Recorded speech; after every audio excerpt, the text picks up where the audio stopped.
Well, hello, Reno.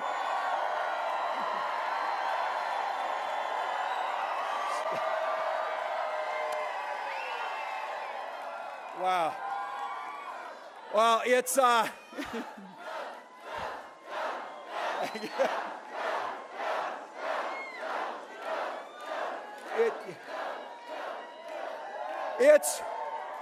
it's a Tuesday. I'd like to see this crowd on Saturday night. I'll tell you, so ready to go.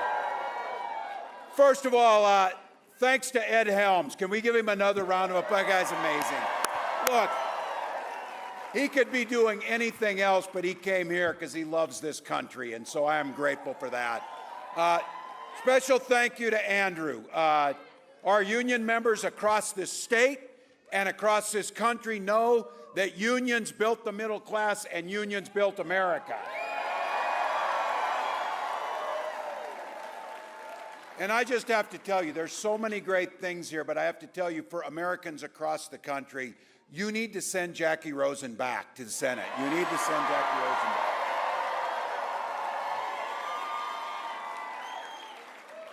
Before we begin, I'm back again, and the reason is because I know so many folks in here, loved ones, neighbors, still contending with the horrific damage from the Davis fire. We were out here when that was happening. Our hearts are with the families and the community impacted, and I have to tell you, let's take a moment and give a grateful round of applause for our first responders and the folks who put themselves out there.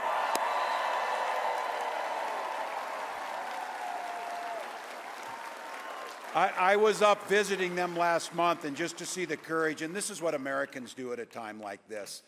We gather together. And look, all of you, truly, so many things you could do. You came early, you got in line, you're waiting. We know why you're here.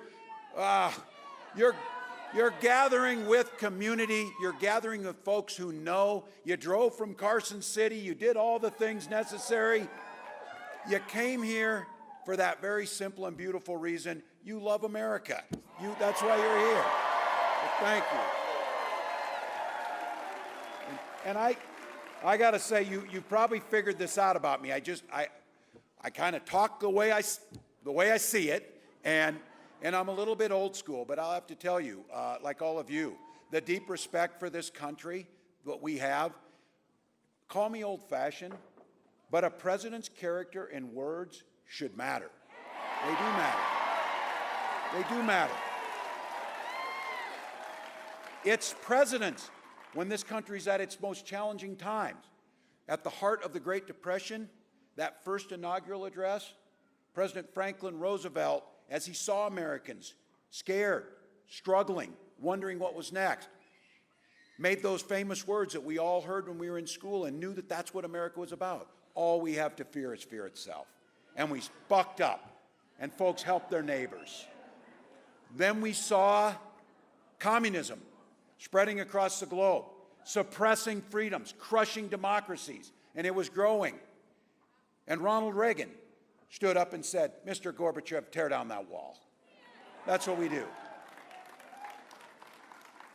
And in the most consequential presidential election of our lifetime, in the only presidential debate between Kamala Harris and Donald Trump stood up and said, "They're eating cats, they're eating dogs." Exactly right. Exactly right. If he were a comedian or something else, that would be one thing. But it's too damn serious to be funny. When he did that, the Republican governor of Ohio was forced to send state law enforcement to escort children to school. And none of it was true. Donald Trump also said, instead of being like Ronald Reagan and standing up to the Russians and their expansion, Donald Trump told the Russians, "Do whatever the hell you want," to one of our allies as they rolled into the Ukraine. And just today, we learned a little bit more about what he said.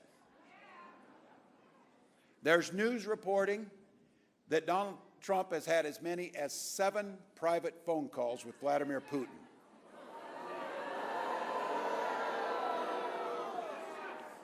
I can guarantee you that Kamala Harris and I do not have dictators on speed dial. So,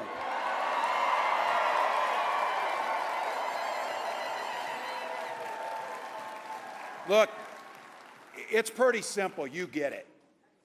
Our allies don't trust him. The people who work with him know how dangerous he is. And people like Putin flatter Trump, and Trump looks up to him. Because what we know is they can walk all over him. He's easily played. Flattery will get you everywhere with Donald Trump. Look, his own national security advisor warned us he is easily manipulated by people like Putin. But again, it's probably a pretty simple reason. Donald Trump's looking out for Donald Trump. That's what he does. Now, the one that I have to tell you as a governor, and for many of you here, this one makes my blood boil. When we were struggling because of Donald Trump's incompetency during the COVID pandemic, we were trying to get whatever materials we could, COVID testing, whatever we could get. It turns out now that Donald Trump was sending COVID machines to Vladimir Putin that we couldn't get in our states.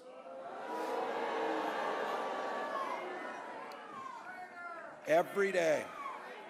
So, and now, as we watch and our hearts go out, and as governors and as American citizens, we see the heartache, the turmoil, the loss, the trauma that happened after Hurricane Helene and a natural disaster. And we know we work together. You saw it right here during the Davis fire. I watched all of you, many of you. You stopped campaigning and started collecting goods for people who were in the fires. You stopped doing politics and other things to look out for your neighbors. But now we've got Donald Trump's staff telling us that Donald Trump was refusing to send aid to disasters until he found out how the people in those areas voted. Now, I know that the bar has been lowered on these things, but can we all just agree this is the kind of stuff that would have ended political careers before they started?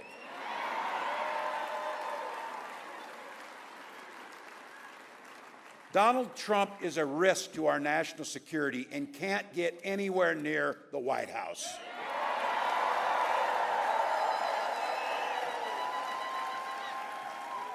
You know he will say and do whatever is good for Donald Trump. But here's the thing. That's not Kamala Harris. And Kamala Harris will stand up to thugs like Vladimir Putin, and she's made it clear. And here's why, and I love this. From her first day as a prosecutor all the way up to being vice president, she walked in the courtroom the first time, and she said she uttered 5 words in that courtroom. Kamala Harris, for the people. Kamala Harris, for the people.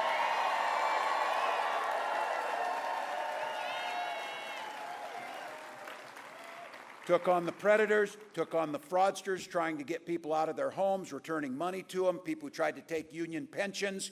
She stood up to transnational gangs trying to human traffic or move drugs, and she stood up to corporate interest.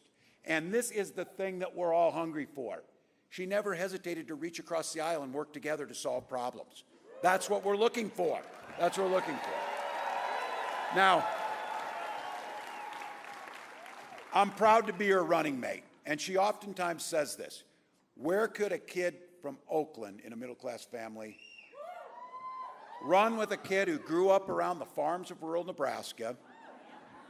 When we talk small towns, there's something we do. We try and out-small town each other.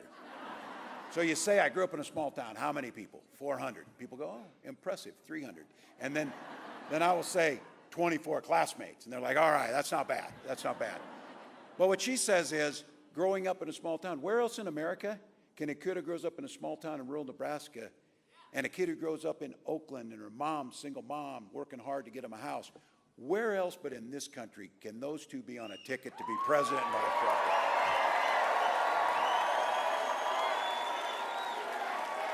But she...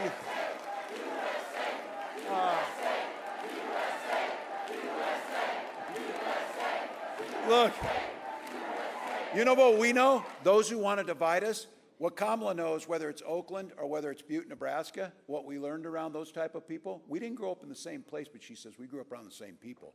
People who knew you took care of your neighbors. You looked out for the common good. Those are the values that we grew up with. Those are the things that motivated us to run for public office. The same thing that motivated Kamala Harris to run for those offices that she did. And look, how nice will it be to have those values in the White House of the United States? So. Now you might know it's a group of like-minded folks here, but not everybody thinks the same. There's some folks on the other side got a little bit different track record on how they view these things. And you don't need me here. You know in Nevada the pain you felt under the Trump years. 24,000 jobs lost in this state alone. Now, he may tell a different story, but he's not telling the truth. Because the truth is jobs were lost in this. Right here, Kamala Harris has created 285,000 jobs, and income's up $9,000 on those jobs. Companies have announced over $10 billion in private sector investments in this state through clean energy projects like solar and battery manufacturing, right here. Donald Trump says he wants to roll back the Inflation Reduction Acts. And I think today, $500 million in Senator Vance's Ohio, and he called it like it's chump change or table scraps. Those are thousands of jobs. Those are making America energy independent. Those are bringing down our costs. But you know what? That's not who Donald Trump is interested in. I'll give him this. At least he just point blank said it. He invited his rich buddies down to Mar-a-Lago. They're sitting there, and he's giving a speech, and he said, look at all of you. You're rich as hell, and I'm going to give you a tax cut. He kept his word. He kept his word. And every single year in his budgets, he proposed cutting Social Security. And now, you heard it last week, no matter what he says, trying to tell you now that he's responsible for the Affordable Care Act that protects you. The only reason we still have it was because John McCain stood up and said no.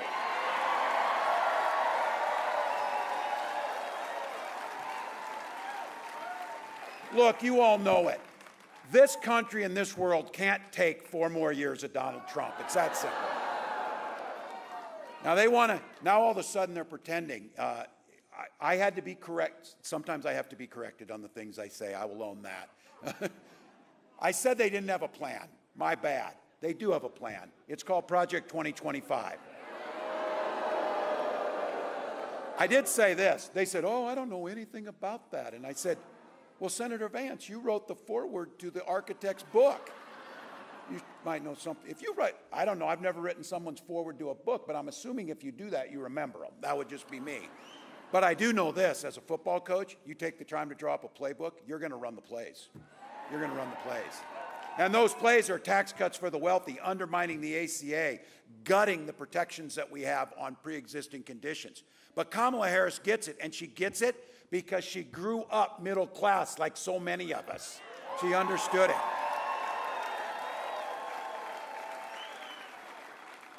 The economy works best when it's fair. We have a saying in Minnesota, pretty simple one, I bet you have it here too. We all do better when we all do better. That one's not that hard. She laid out a plan, not a concept of a plan, a real plan. An opportunity economy that says every single person matters and everybody will be left up and not left behind.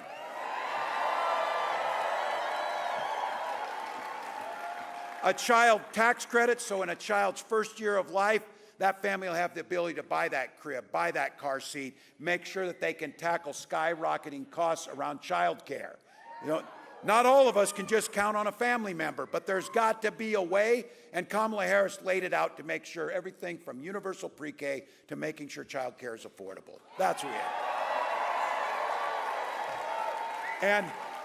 And I don't know, I know you're busy people, you don't have time, but the Vice President was on this morning and laid out a plan for something so many of us know is absolutely critical to give families peace of mind.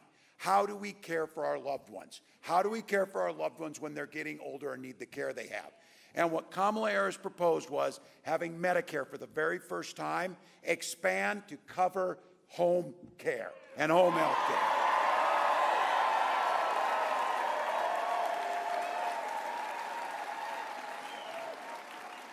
And here's something else. Imagine this, that it's been this long. Also to have Medicare, and some of you out there, I'm getting there a little, getting a little short in the hair and a little long in the tooth.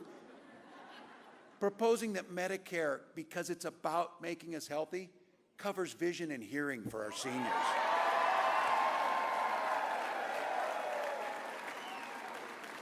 She got asked how she's going to pay for it. She's already got the plan. For the first time in history, she negotiated with Big Pharma to make sure that we can now negotiate for Medicare drugs. The savings we make from that can pay for our senior care and expanding Medicare.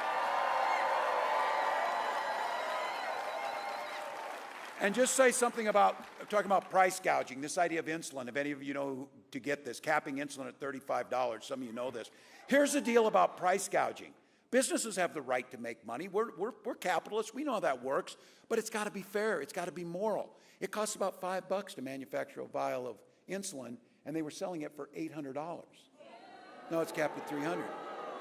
So when we talk price gouging, and I was glad to see this, President Biden made a statement, airlines charging people exorbitant amounts to fly out of Florida to get out of the hurricane. That's price gouging. That's price gouging. But here's the thing, the American dream is out there, getting more folks in. This is a state of doers. This is a state of entrepreneurs. This is a state that knows this. For the first time, a tax credit to start your business has been frozen at $5,000. That's not enough to get the average cost to start a small business and get it off the ground, about $40,000 for folks. She's proposed $50,000 tax credit to start it out.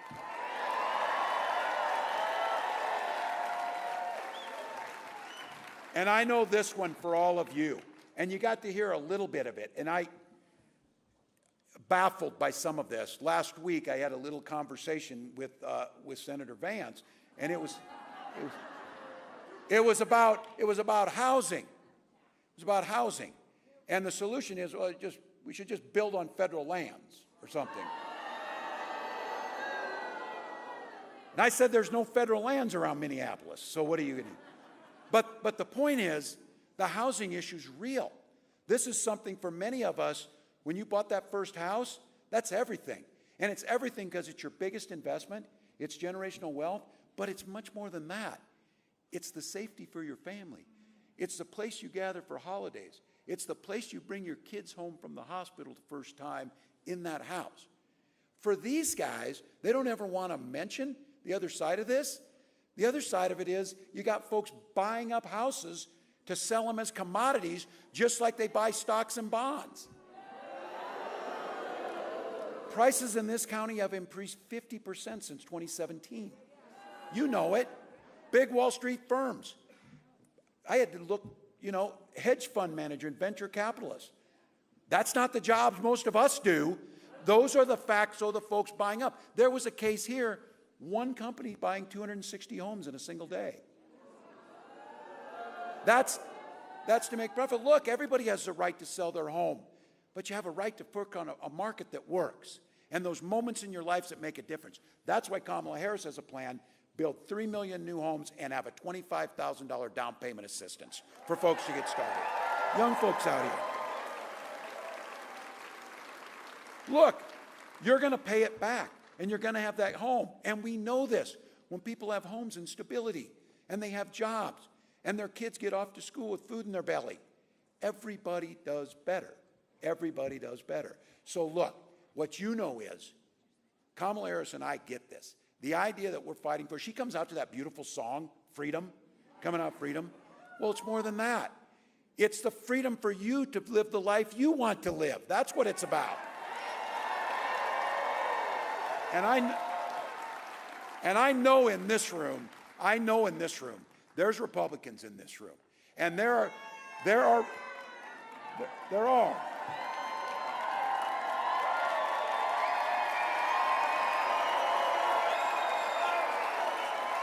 And I say this because those of us remember, the Republican Party in this country has contributed much to this nation. They have been there. Look, we don't always agree on some of this, but I will guarantee you, When the old Republicans talk about freedom, they meant it. They meant it.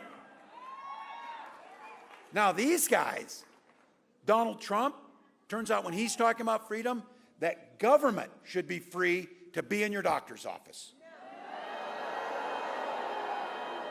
to be in that school library, or to be pretty obsessed about being in your bedroom. I would argue the party of Ronald Reagan would want government out of all of those things. Now look, Donald Trump is out there telling folks if they return to power, don't worry about your reproductive freedoms. I got it. I got it. He told all the women here, he told you he would be your protector.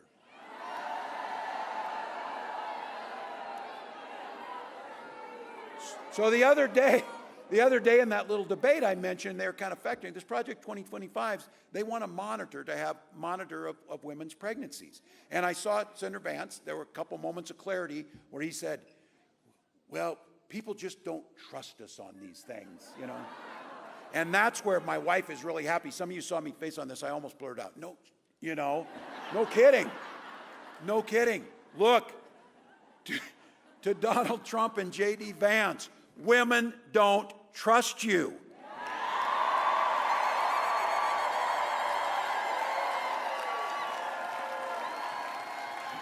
And I heard some of you, I know this is a Nevada golden rule. The very simple thing on so many of these things that make the world go round is just mind your own damn business and things will go better.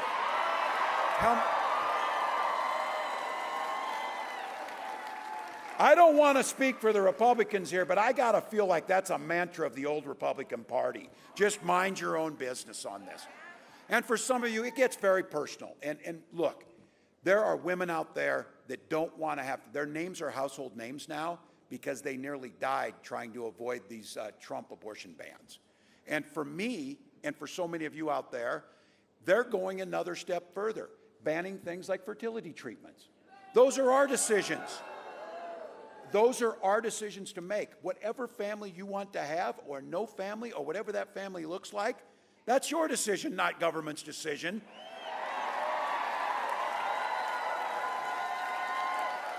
And I certainly don't want Donald Trump making that decision. So for Gwen and I, years of infertility treatment. And when we we had access to health care, which all of us need.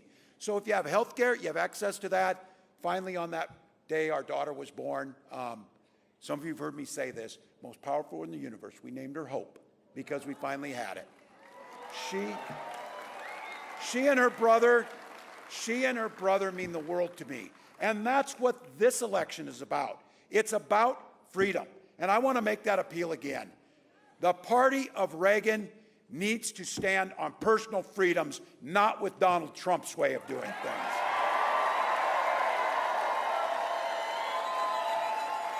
When Kamala Harris talks about freedom, she means your freedom to make your own choices about health care, about your family, about the books you read, about the life you want to live. And I'm going to go back to this. These guys have the audacity, especially seniors here. My mom's 89. I'm so proud of her. She's still living in the house where I grew up and graduated out of high school from. She's there. And I can tell you this. She worked her whole life paying into Social Security. It was there when my dad died. It was there when my little brother's in elementary school, so my mom to provide those benefits. She uses her Social Security check to pay her bills and live her life with dignity. Now look, every year in Donald Trump's budget, he tried to cut it. Called it a Ponzi scheme. And J.D. Vance said it's the roadblock to fiscal sanity. But I'll say this, from where they're standing, that might actually make sense. Because my feeling is, I don't know, I've never been a billionaire. So if you are one, my guess is you don't give one damn if your Social Security check comes or not. But if you're my mom, it's pretty damn important that your Social Security check comes. So look.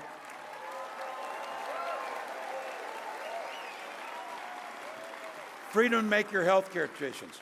Freedom to live in dignity in your senior years. Freedom to be there if tragedy strikes you and that there's a safety net there. We oftentimes talk about this. this is a state that you know a little something about pulling yourself up by your bootstraps. You know how to do that. But the thing is, sometimes in life, you don't have any boots. And they're loaned to you by Social Security. They're loaned to you by your neighbors so that you can get back on your feet. Those are the things that freedom means.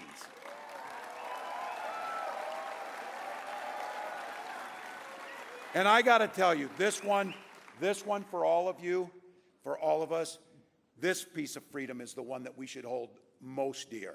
The freedom to send our little ones in their best clothes to school without being shot dead in their classroom.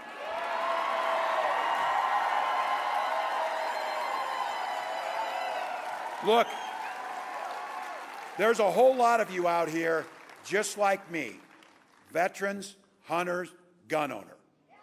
A lot of you, you're here. Look, we understand the Second Amendment. We understand what that is. But we also understand this is not a discussion about the Second Amendment. We can do common sense things to withhold our first responsibility, the protection of our children. So I reject the notion that you can't protect the Second Amendment and protect our children. Other countries do it. Why can't we? Why can't we do it? Donald Trump told us to get over it, and J.D. Vance said it's a fact of life. Kamala Harris was very clear. She's the one who said, it doesn't have to be this way. It doesn't have to be this way. Look, I know I'm preaching to the choir. You get it. But I also want to tell you, our recital's in 28 days, choir. And we need to sing. And when we sing, we get to turn the page on these guys.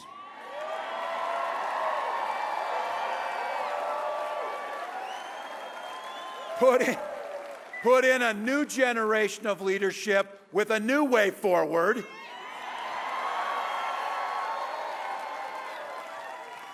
And we, as Americans, get the greatest privilege to self-determine where we're going, not just for the next 4 years, but the next 40 years. Not just for a single state or a single country, but the world is looking for us to bring back the values of America.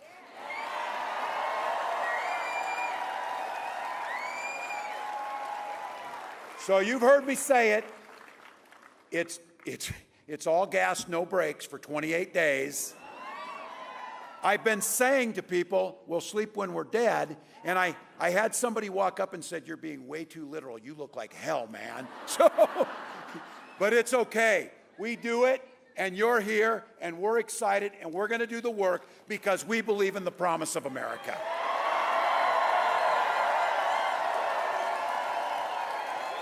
So you know, 28 days, and the Vice President said it. When we fight, we win. When we fight, we win. When we vote, we win. Let's go.